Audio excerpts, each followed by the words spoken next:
Hello everyone, and welcome to my General Hospital Today channel. Scout Kane had always believed that promises meant something, especially the kind spoken in hushed midnight whispers between a daughter and the only parent she had left, but as she stood in the dim glow of the Quartermain Mansion's library, her small hands trembling around the worn leather notebook she had discovered only hours before, she realized that promises could be lies, cages, weapons, and sometimes the very things that finally pushed the truth into daylight, no matter how many people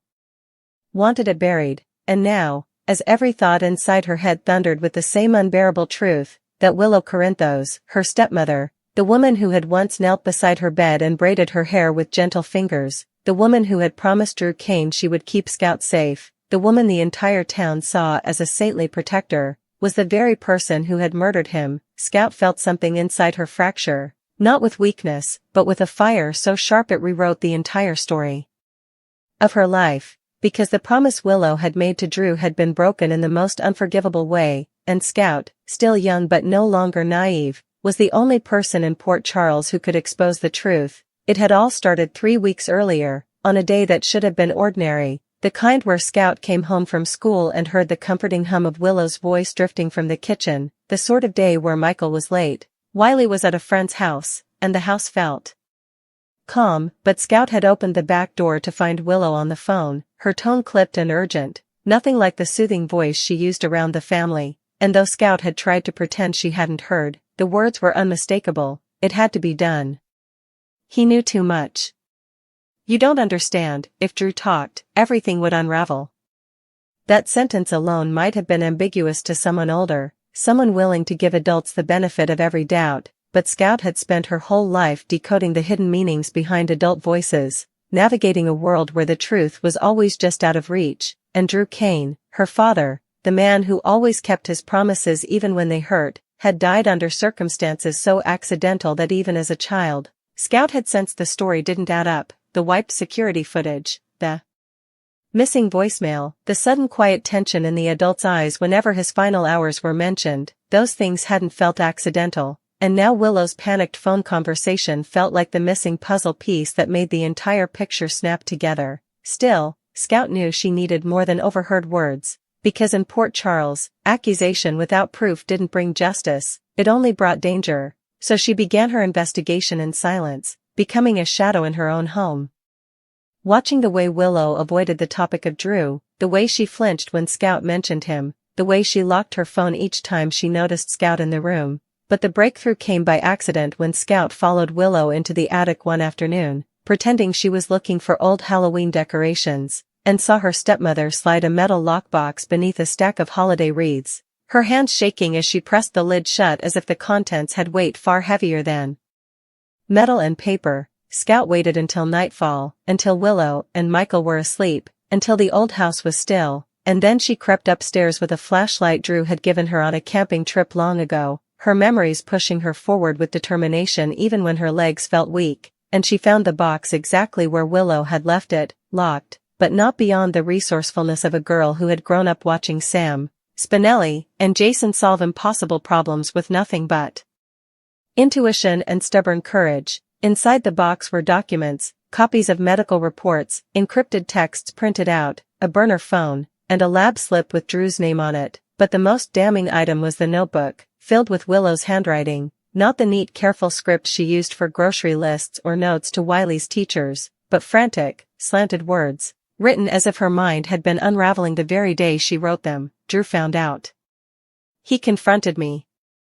He said he would go to the police. I didn't have a choice. It was him or all of us. Scout's breath had caught in her throat, her pulse pounding so hard she thought the house must hear it, and yet she kept reading, forcing herself to absorb every word as the truth sliced through her childhood and replaced it with something fierce. The confession revealed that Willow had been involved with a covert medical research ring tied to remnants of Victor Cassidy's biotech network, a ring Drew had accidentally uncovered while investigating an unrelated case for Aurora Media. Willow,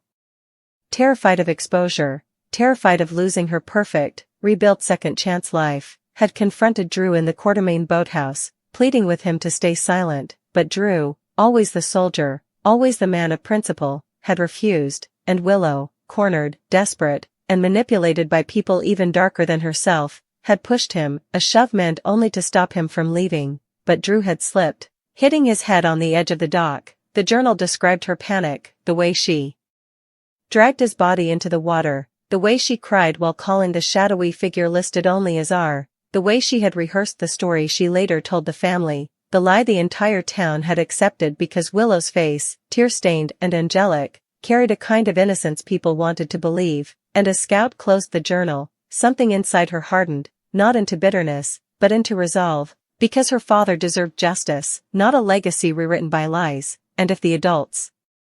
around her were too blinded by Willow's fragile smile to see the truth, then Scout would force them to see it. She hid the journal inside her backpack, returned the box as she found it, and in the morning walked into the kitchen where Willow stood making breakfast, humming softly, as if she hadn't murdered the man Scout loved most in the world. The rage thrummed beneath Scout's skin, but she kept her expression neutral, remembering what Spinelli always said, timing is everything, young sleuth.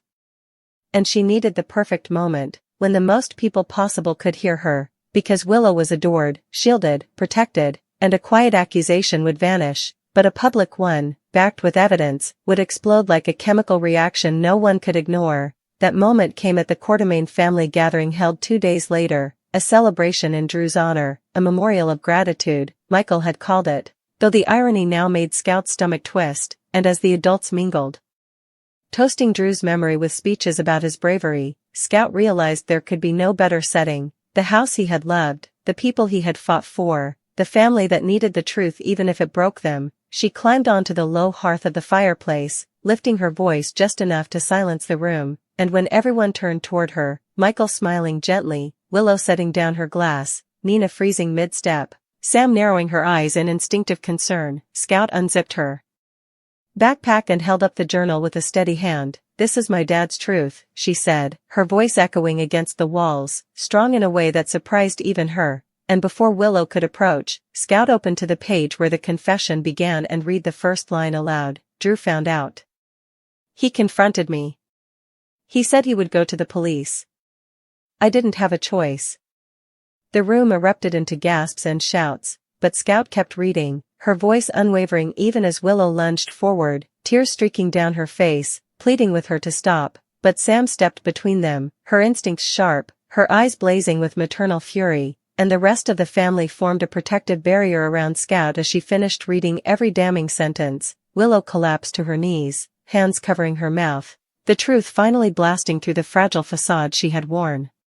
for months. And Michael, stunned, betrayed, whispered her name in a voice so broken Scout almost felt sorry for him, but only almost, because whatever suffering Willow felt now was nothing compared to the loss she had inflicted on Scout. The police were called. Dante arrived first, shock etched across his features, and when he read the journal, when he saw the burner phone and documents Scout handed him, his expression shifted from disbelief to grim understanding. Willow was arrested in front of everyone, her family, her children, her community, and as she was led away in handcuffs, she turned one last time toward Scout, whispering, "I loved him too.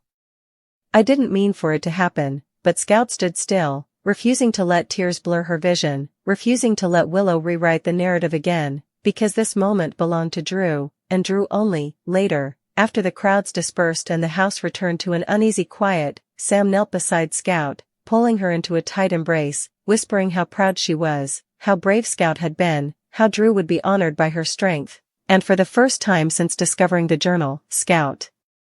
allowed herself to cry, not with fear, but with release, because she had done it. She had told the truth no one else was willing to see, and though the wound of losing Drew would never fully heal, she had avenged him in the only way that mattered, by shattering the lie that had been protecting his killer. And as she stood at the window, watching the police car disappear down the driveway with Willow inside, Scout whispered into the wind, "I kept my promise, Dad," and she felt, just for a moment, as if Drew's hand rested gently on her shoulder, steady and proud, guiding her into the beginning of a future she had claimed for them both. In the days following Willow's arrest, Port Charles transformed into a battleground of whispered rumors, fractured loyalties, and emotional aftershocks that rippled through every home, every hallway of General Hospital, and every corner of the Quartermain estate, leaving Scout caught in the uneasy space between triumph and devastation. because even though she had exposed the truth and avenged her father, the world around her now felt shaken, unfamiliar, as if every person carried a version of the story that twisted the edges of reality into shapes she could no longer trust, and the grown-ups, though grateful, seemed to look at her differently, as if she had aged 10 years in a single night, while she still felt like the same girl who always tugged on Drew's sleeve at bedtime, asking for one more story. Sam tried to pretend nothing had changed, but Scout saw the way her mother's hands trembled when she unlocked the door, the way she kept checking the windows at night, and though Sam insisted they were safe, Scout could tell she was bracing for something: retaliation, backlash, maybe even the possibility that Willow had not acted alone, a possibility that filled Scout's stomach with cold dread because Willow's journal had mentioned and Dante had warned them that uncovering one truth often exposed deeper lies. Michael, broken and furious, retreated into himself, refusing to see Willow at the PCPD, refusing to discuss the evidence, refusing even to acknowledge the family's attempts to comfort him, and part of Scout felt bad for him because she knew he had loved Willow deeply, had trusted her enough to build a life with her, and the betrayal he now faced must have felt like a blade driven into the center of his chest. But another part of Scout whispered that his pain was nothing compared to the way she had lost her father, nothing compared to the nights she had cried herself to sleep while Willow played the grieving widow of a man she had killed. Nina, torn between protecting her daughter and respecting the truth, oscillated between denial and despair, calling every lawyer she could find, insisting Willow must have been coerced, that the journal must have been misinterpreted, but each time Dante or Sam reminded her that the evidence was overwhelming, Nina's face collapsed in on itself, as if the weight of reality crushed her a little more each time she heard it. Meanwhile, the town's media exploded with coverage, local reporters camping outside the gate, bloggers spinning theories about secret alliances, and Aurora stock dipping so sharply that even the board demanded answers, but Scout refused to watch any of it, refusing to let strangers twist her father's tragedy into clickbait, choosing instead to sit on the pier at sunset, knees pulled to her chest, staring at the water where Drew had taken her every summer to teach her how to fish, how to tie knots, how to trust her instincts, and she wondered if he would be proud of her.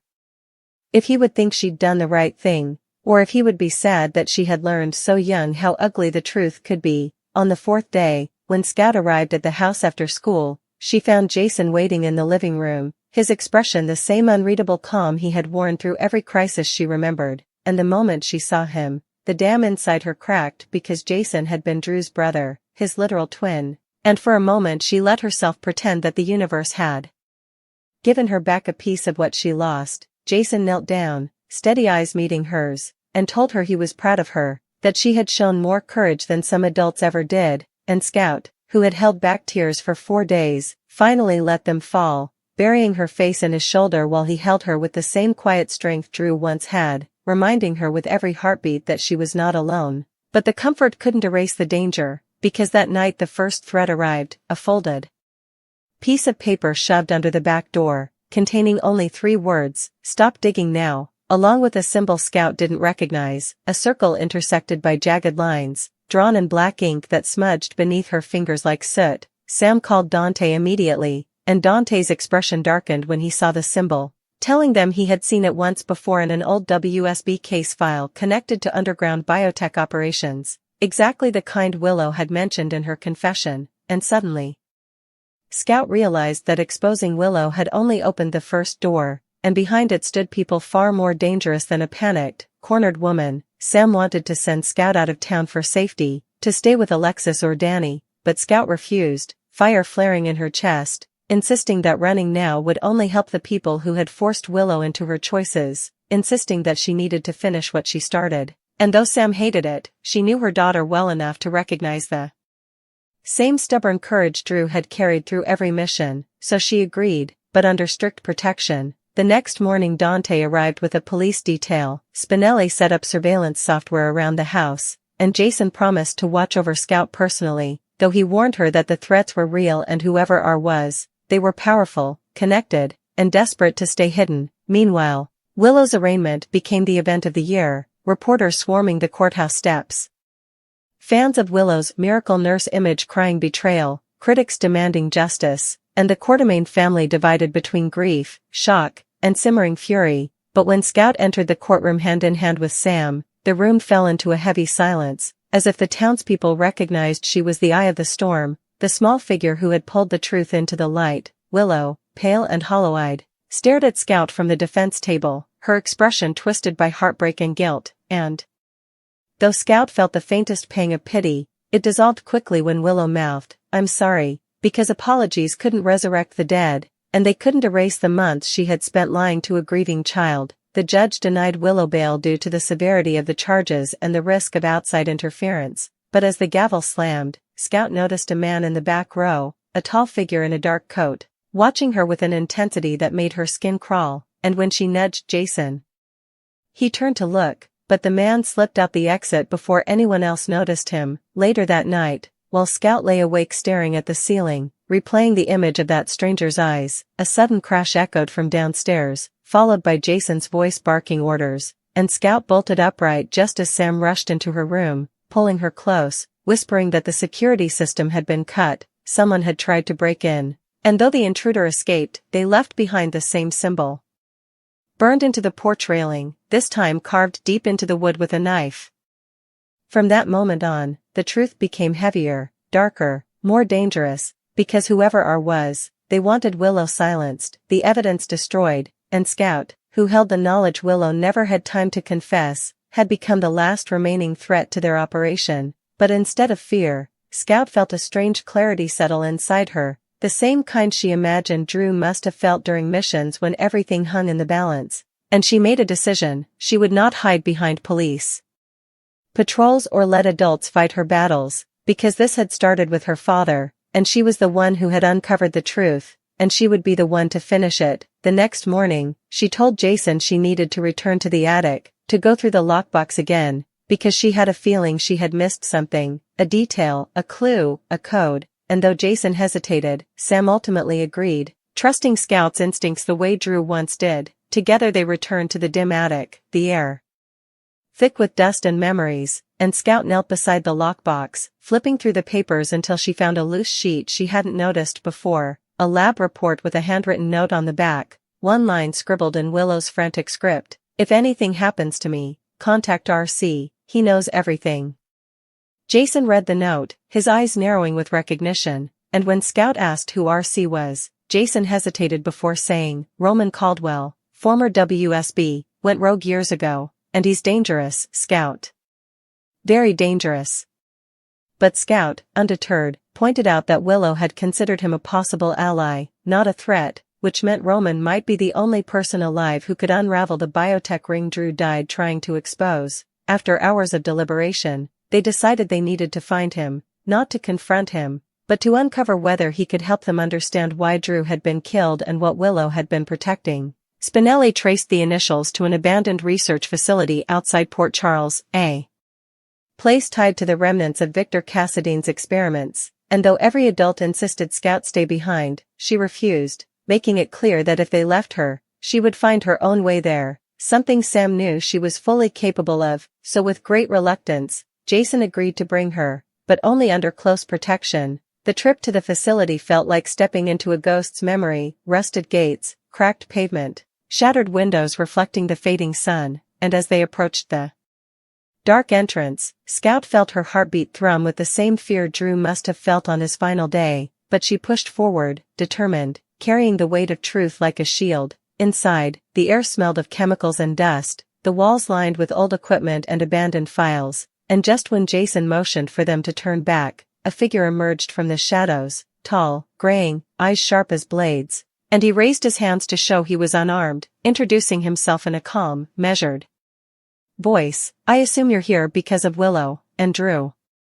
The shock rippled through the group, but Scout stepped forward, asking why her father had died, why Willow had been involved, why the symbol kept appearing, and Roman sighed, his expression weary and regretful, explaining that Drew had uncovered evidence of illegal genetic trials conducted years ago at the facility, trials involving children, stolen medical data, and a formula Victor Cassadine had ordered but never completed. Willow had unknowingly become part of the operation through a contact at the hospital, and when she discovered what she was involved in, she tried to get out, but by then it was too late. Someone had blackmailed her into staying quiet, someone who went only by the name R, not Roman Caldwell, but a different figure entirely, someone higher up, someone who had orchestrated the operation long before Willow ever entered the picture. Scout's blood ran cold as Roman explained that R had ordered the threat letters, had sent Willow into a spiral, had monitored the family for months, and was now targeting Scout because she held the last piece of evidence Willow hadn't destroyed, the journal. Roman warned them that R would stop at nothing to retrieve it, that the break-in was only the beginning, and that the symbol was not a warning but a signature, a mark used by a secretive faction within the biotech network known as the Reconstructionists, whose goal was to rebuild Victor's experiments from the ashes. Scout felt a wave of horror crash through her. Realizing that Willow had not been the mastermind of anything, she had been a pawn, manipulated, threatened, and ultimately pushed to commit an unforgivable act, but still a pawn trapped in a larger conspiracy. As they left the facility and drove back toward Port Charles with the truth burning inside them like a fresh wound, Scout understood that uncovering Willow's crime had not been the ending, it had been the beginning. And if she wanted real justice for Drew, she would have to confront the person truly responsible, the shadow known only as R, because until that figure was exposed, no one in her family would ever be safe, and Drew's death would remain only partially avenged. But Scout, jaw set, eyes fierce, whispered into the passing wind, "I'm not afraid," and for the first time since losing her father, she felt the future shift, not into safety, not into certainty, but into purpose.